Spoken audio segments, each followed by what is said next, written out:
Salut! Bon alors aujourd'hui on replonge dans le monde merveilleux qu'est la lecture avec Destiny 2, qui a toujours rien à voir avec le jeu vidéo. Apocalypsis Omega, vous savez, je loue un culte à cette série de romans. Alors je sais que d'habitude je vous fais un petit résumé du livre avant de vous parler du livre en lui-même, mais dans l'espoir de raccourcir mes vidéos lecture qui font en général entre 30 et 40 minutes, c'est beaucoup trop, je vais vous mettre directement les résumés dans la barre d'informations et je vais commencer directement avec ce que j'ai pensé du livre. Donc aujourd'hui on va parler de Destiny et ensuite du coup Célestine. La jeune fille a aidé un imparfait dans sa société. Il faut être absolument parfait, être bien apprêté, bien habillé, bien pensé comme tout le monde, bien dire ce qu'on a le droit de dire, ne pas sortir des limites qui nous sont imposées par la dite société. Sauf qu'un jour, Célestine elle est dans un bus scolaire, enfin un bus en tout cas pour aller à l'école, et il y a un imparfait. Donc un imparfait c'est quelqu'un qui a dit un mensonge, qui a pas respecté les règles quoi, et elle l'a aidée. Elle était dans le bus, elle l'a aidée, elle s'est fait arrêter et du coup elle s'est fait marquer. Ce que le monde entier ne sait pas, c'est que elle a eu un 6e marquage, donc elle a été marquée à 5 reprises.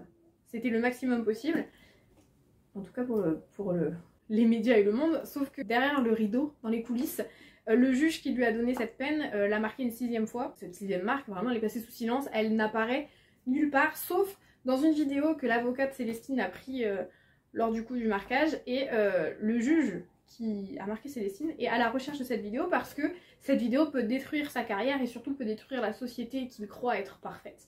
Et donc il recherche Célestine et donc là il a mis vraiment tous les moyens à sa disposition pour le retrouver. Donc cette vidéo, tout le monde la recherche et surtout Célestine parce que son but premier c'est de la diffuser au monde entier. Donc on suit Célestine à la recherche de cette vidéo qui est dans une clé USB et qu'en fait elle possède oui et non. Donc ce livre c'est un petit peu Célestine, la guilde et la clé USB perdue. Mais je vais pas trop vous en dire, comme ça je vais vous laisser lire le livre et apprécier. Sachez que j'ai beaucoup aimé ce livre, j'ai beaucoup aimé ce tome, je pense même que je l'ai préféré au tome 1, il y a plus d'action, plus de rebondissements, les imparfaits en eux-mêmes sont plus développés, on les avait juste évoqués. En fait j'ai l'impression que tout le tome 1 on nous a juste vraiment évoqué les imparfaits, genre ils ont fait ça, ils ont eu leur marquage et leur vie elle est pas facile après. Et le fait que ces personnages qui ont été un petit peu mis de côté dans le premier tome soient plus mis en avant et plus développés, et ben ça nous permet de ressentir un peu d'empathie pour eux. On les sent plus comme des humains normaux, entre guillemets. Enfin je dis normaux parce que dans le tome précédent, quand on nous parlait d'un imparfait, on n'avait que Célestine. Et donc comme elle s'est fait marquer un peu pour pas grand chose, les lois de la guilde sont un petit peu... Si tu viens en aide à un imparfait, tu mérites la pendaison, c'est un petit peu disproportionné, mais on n'avait que Célestine, on n'avait pas d'autres personnages à qui rapprocher le mot imparfait, et là c'est cool, on apprend qui est Carrick, on en apprend un peu plus sur sa vie, un peu plus sur comment était son enfance dans les camps, enfin les écoles que la guilde a créées pour les enfants qui viennent de parents qui étaient imparfaits. On découvre un peu le passé de Carrick, ses parents, on découvre... Enfin, plein de personnages en fait qui sont imparfaits et qui sont très intéressants. Alors, ils sont juste imparfaits. C'est juste qu'ils ont dit un mensonge et on a dit « Tiens, tu seras marqué à la langue !» Ça reste des humains. Mais ce que je veux dire, c'est que ça nous donne un peu plus de concret sur les personnages et c'est plus agréable que d'avoir juste Célestine. Enfin, Célestine, c'est le personnage principal, c'est normal.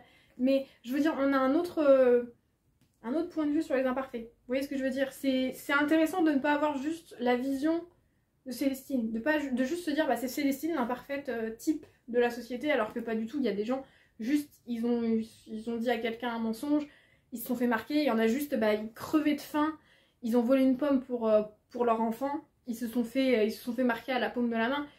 Au moins on a du concret sur les marquages, sur les actions que les personnes elles ont réalisées, et j'ai trouvé ça intéressant qu'on rentre plus dans les imparfaits. En tout bien tout honneur bien évidemment. On vient de parler des imparfaits, je vais continuer à parler des personnages.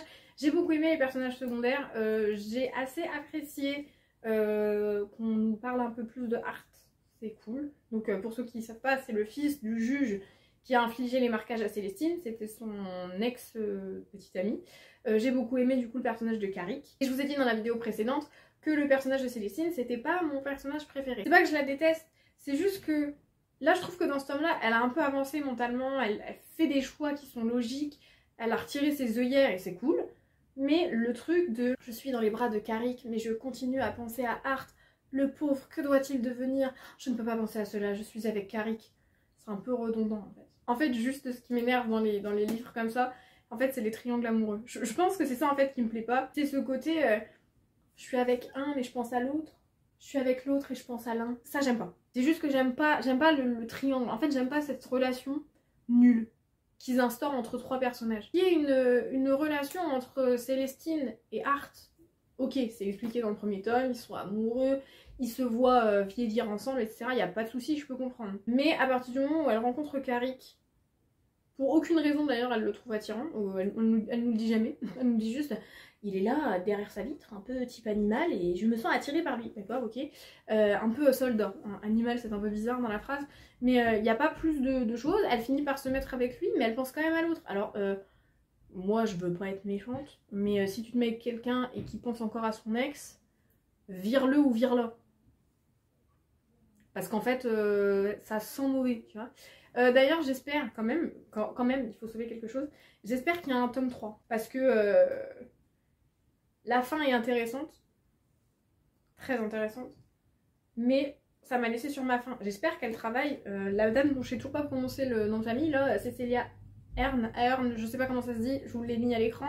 J'espère qu'elle fait un tome 3 parce que la fin est intéressante, mais ça me laisse un petit bout d'inachevé parce qu'on sait pas ce que ça devient après. Moi j'aurais aimé juste un chapitre de plus qui me dit bah voilà, 10 ans ou 15 ans plus tard, voilà comment tourne la société, voilà comment ça s'est passé, les imparfaits, ce qu'ils font pas, qui sont-ils. J'aurais juste aimé un petit peu ça, c'est une parenthèse, mais sinon oui, le personnage de Célestine, elle a évolué, c'est appréciable, parce qu'elle a appris de ses erreurs dans le tome 1, mais je sais pas si je peux le dire, parce que c'est un peu un spoil. Bon, si vous êtes là, c'est que vous avez lu le tome, ou que ça vous intéresse un petit peu. Alors du coup, je vais quand même vous mettre un petit timer, il y en a pas pour longtemps, ça doit être 1 minute, mais j'aimerais parler d'un passage dans le livre, et je voudrais pas vous le gâcher. Donc si vous ne l'avez jamais lu, et que vous comptez peut-être un de ces jours le lire, sautez-le, ça serait vous gâcher un passage. Le passage que je vais évoquer, c'est un passage qui est vers la fin du livre. Célestine, elle se fait arrêter par les siffleurs parce qu'elle est en danger et que le seul endroit où elle sera pas en danger, et c'est ça que j'aime bien dans Célestine, elle a appris de ses erreurs, elle a réfléchi quel est l'endroit dans lequel je me sentirais le moins en danger, bah, c'est l'endroit où je serais le plus surveillée au monde. Elle se fait arrêter, enfin bref, et Art est devenu un siffleur et il finit par la sortir de sa petite cellule, ils font le tour, il l'emmène à la salle de marquage et elle lui explique. Et ça c'est le passage que j'ai beaucoup aimé.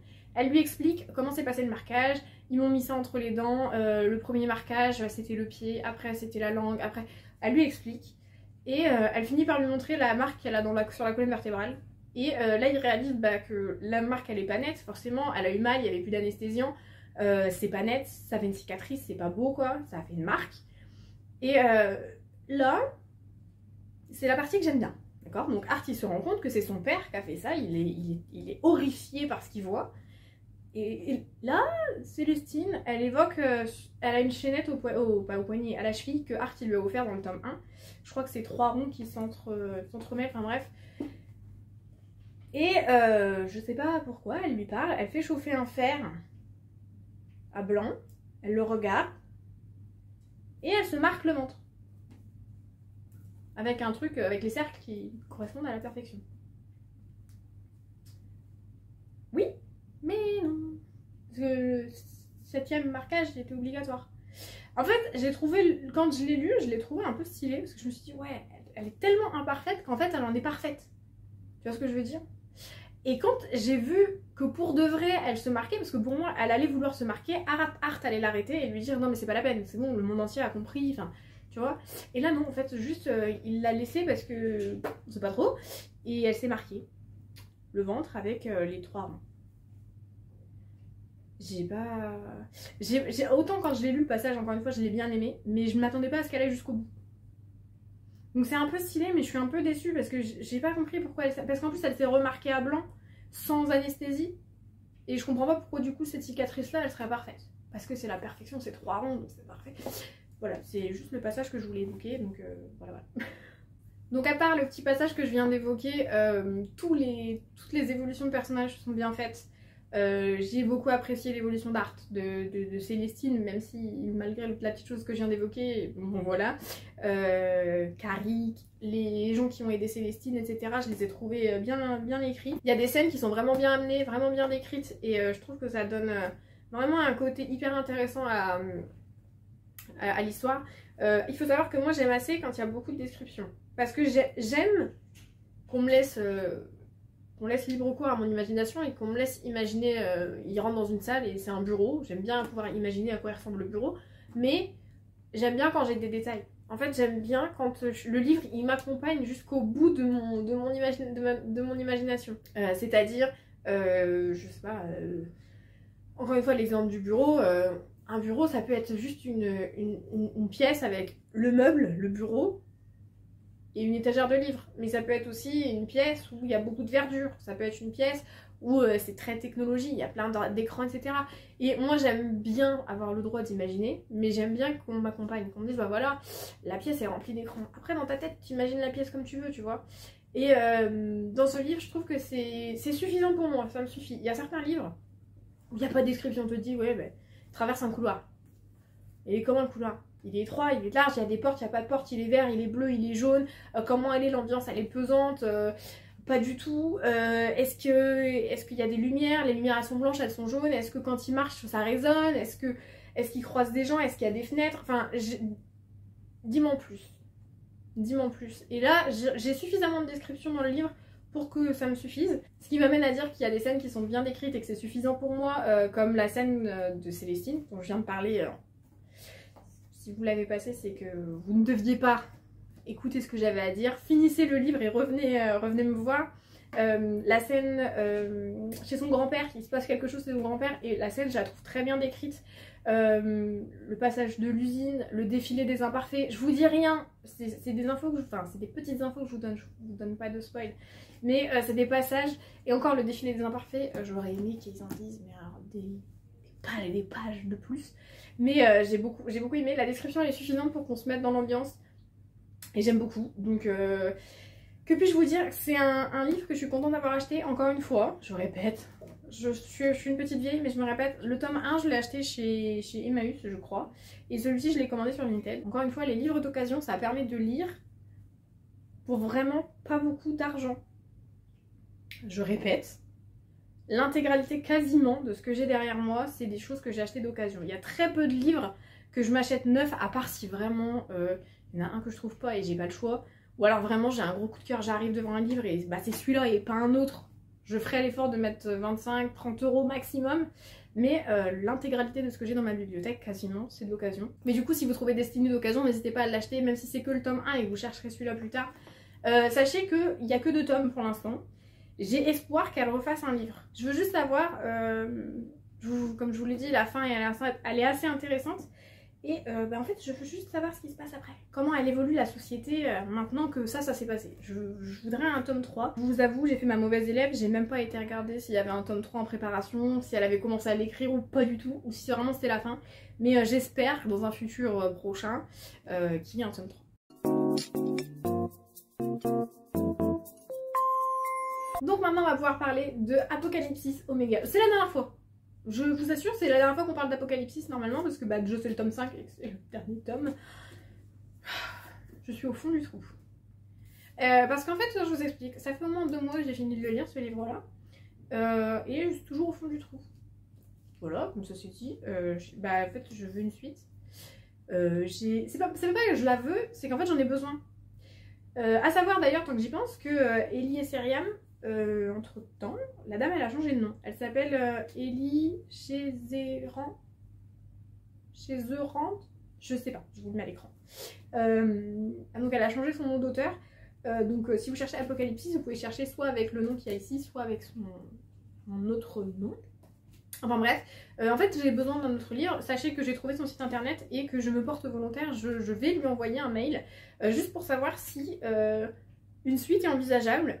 Si elle y a pensé, si elle y a pas pensé, en tout cas déjà pour la remercier, parce que c'est honnêtement, je suis prête, je vous le dis, autant Harry Potter ça a une grosse place dans ma vie, mais je suis prête à sacrifier tous mes livres Harry Potter et à garder que ceux-là. Voilà, je vous le dis comme ça c'est fait, tellement c'est un gros coup de cœur. Mais déjà je vais la remercier, parce que vraiment c'est ma série de livres préférée je crois. Et ensuite, je vais lui dire, écoutez, on est entre nous, est-ce que vous allez faire une suite? Et sinon, est-ce que vous voulez bien écrire une suite, juste pour moi? Mais vous n'êtes pas obligé de mettre beaucoup de détails et tout. Juste, vous mettez les grandes lignes de ce qui va se passer. Je le lis pour moi, c'est un brouillon, et après, je le dis à personne, mais juste, il me faut une suite. J'en ai besoin, en fait. Je suis au fond du gouffre. C'est-à-dire que j'ai fini de lire le livre, Je me suis restée assise dans mon lit pendant 5 minutes comme ça, les yeux dans le vide. Ma petite soeur elle est passée, elle m'a dit qu'est-ce que tu fais? Je lui ai dit j'ai fini. Apocalypse. Ma vie est finie. Vraiment j'étais vide de l'intérieur. Et j'en ai commencé d'autres livres depuis 2 mois.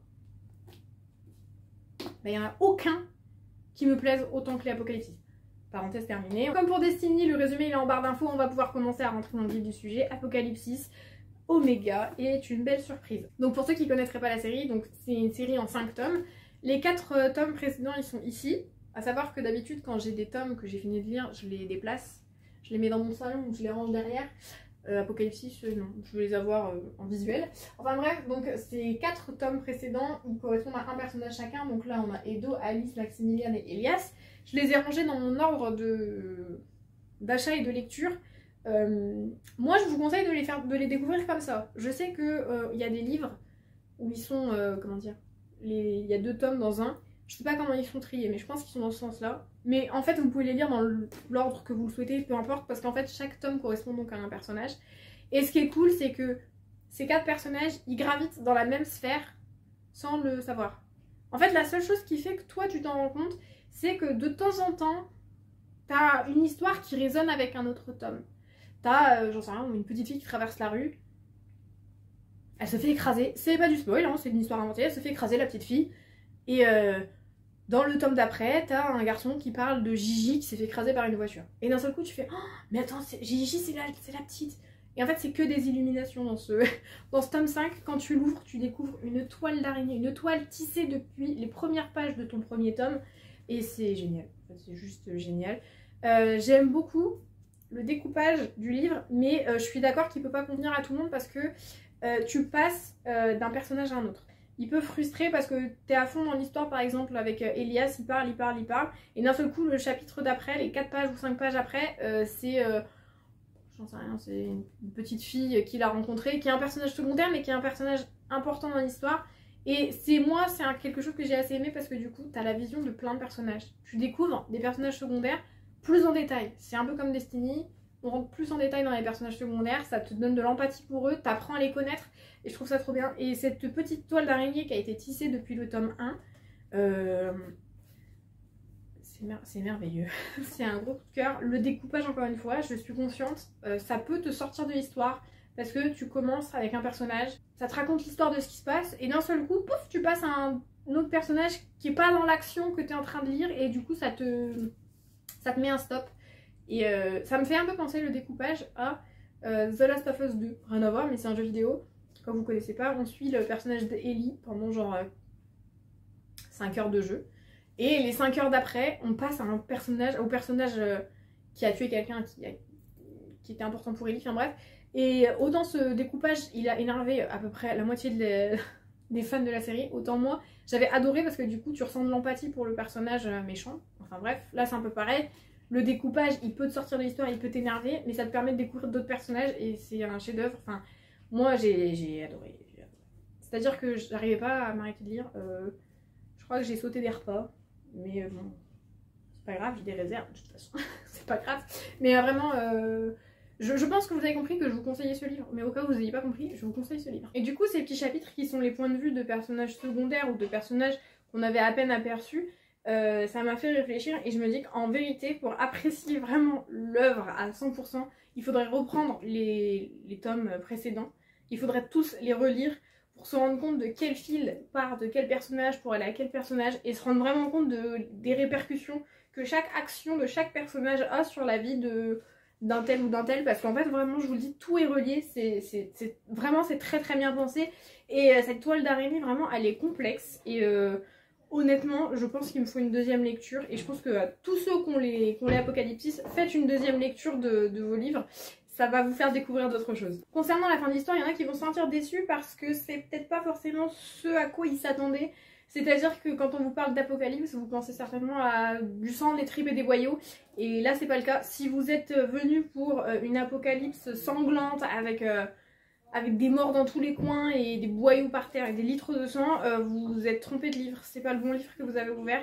Là vraiment c'est limite, c'est de la poésie. Je peux comprendre du coup qu'il y ait des gens qui soient déçus parce que ça peut laisser un goût d'inachevé, cette montée des 4 livres précédents où on te dit qu'il va y avoir une apocalypse, ça va être mortel, il va rester, je sais plus c'est quoi, 144 000 âmes, c'est peu sur les 7 milliards qu'on est, et d'un seul coup t'as pas ce combat épique auquel tu pourrais t'attendre, mais à partir du moment où tu ouvres le livre, et si tu prends ce que l'auteur elle te donne, et ben en fait tu découvres un livre, une facette de l'apocalypse à laquelle tu t'attendais pas, et tu te rends compte que c'est un chef-d'œuvre. Mais vraiment je me répète au cas où vous auriez pas suivi les vidéos précédentes, ou alors au cas où je l'aurais pas assez répété, j'adore l'Apocalypsis. C'est vraiment, je pense, ma série de livres préférée. J'adore les personnages, j'adore comment chaque personnage est relié à un autre personnage. J'adore tout. Moi, concernant la fin, je n'ai pas été déçue parce que, voyant la plume qu'avait l'auteur, je me suis dit, il y aura peut-être un combat. Mais à partir du moment où j'ai commencé à avancer dans le livre et j'ai vu que c'était pas tout de suite, que ça arrivait pas, je me suis dit alors là on va avoir un retournement de situation, c'est absolument pas un gros combat sanglant qu'on va avoir, ça va être plus dans la douceur, dans la poésie, dans la morale, etc. Et c'est le cas, et je suis vraiment pas déçue, j'ai vraiment apprécié ce livre, et vraiment à la toute fin, l'auteur elle se laisse une porte ouverte, d'où le futur mail qu'elle recevra de ma part en la suppliant à genoux de faire un autre tome, elle l'appelle comme elle veut. Moi je veux juste un point final à cette histoire, je veux savoir ce qui peut se passer avec cette petite porte qu'elle s'est laissée ouverte, j'ai besoin de savoir. Donc je vous dis, la fin d'Apocalypsis, c'est fini pour la série de livres, mais il pourrait très bien y avoir un tome après, et moi j'aimerais bien un tome après. Donc bah, je vous dis ça comme ça. Si jamais la petite dame elle passe, on sait jamais hein, sur une des vidéos, ben, je prépare une manifestation, c'est-à-dire que moi je veux une suite et je suis prête à plein de choses. Alors faites attention, d'accord? Mais encore une fois, je me mets à la place de tous les lecteurs et je me dis, oui, il y a peut-être des personnes qui vont être déçues parce que c'est pas vraiment l'apocalypse à proprement parler comme ils l'entendent et comme ils l'attendaient. Mais si tu prends ce que l'auteur elle te donne, que tu finis l'histoire et que tu te poses 30 secondes, tu te dis mais en fait je vois pas ça écrit autrement en fait. Je vois pas comment elle aurait pu écrire une scène de combat apocalyptique alors que toute sa plume c'est pas ça avant quoi. Enfin chaque personnage, bien sûr Edo c'est la force brute etc. Mais je voyais pas hein. Moi personnellement quand j'ai commencé et que je me suis aperçue que c'était pas un combat, je me suis dit ok ça marche, moi ok, une fois que t'as accepté l'idée, c'est bon, c'est valide. Mais je me rends compte que ça peut décevoir des gens. Donc je vous préviens, il n'y a pas de combat épique, il n'y a pas de sang, il n'y a pas de tripes, il n'y a pas de boyaux. Ouvrez votre troisième œil, juste appréciez le livre, lisez-le, laissez-lui une chance.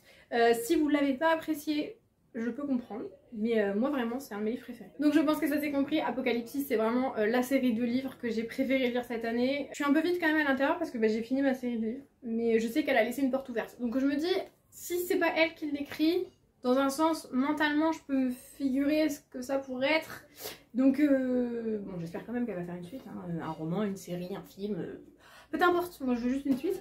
Mais vraiment s'il y a une série de livres qui devrait vous intéresser et en tout cas j'aimerais qu'il vous intéresse et que ça vous donne envie d'aller découvrir, c'est vraiment celle-ci. Si vous connaissez pas, si vous ne connaissiez pas dans ces vidéos et si par hasard vous aviez jamais vu, jamais lu, jamais entendu, vraiment essayez de vous trouver un des livres précédents. Vous allez adorer, autant que moi je l'espère, mais je vais peut-être arrêter avec Apocalypsis. De toute façon c'est le dernier tome, sachez que normalement je ne parlerai plus dans les autres vidéos et je suis dévastée. D'accord, je suis dévastée. On va passer à la suite. Je suis triste. Donc voilà, c'est tout pour cette vidéo lecture. J'espère qu'elle vous a plu, que vous avez passé un bon moment en ma compagnie. N'hésitez pas à vous abonner, mettre la cloche, un petit pouce vers le haut, un petit commentaire. N'hésitez pas aussi à me rejoindre sur Instagram, je vous mets le lien ici et en barre d'infos. Moi je vous laisse, je vous fais plein de gros bisous et je vous dis à la prochaine. Salut!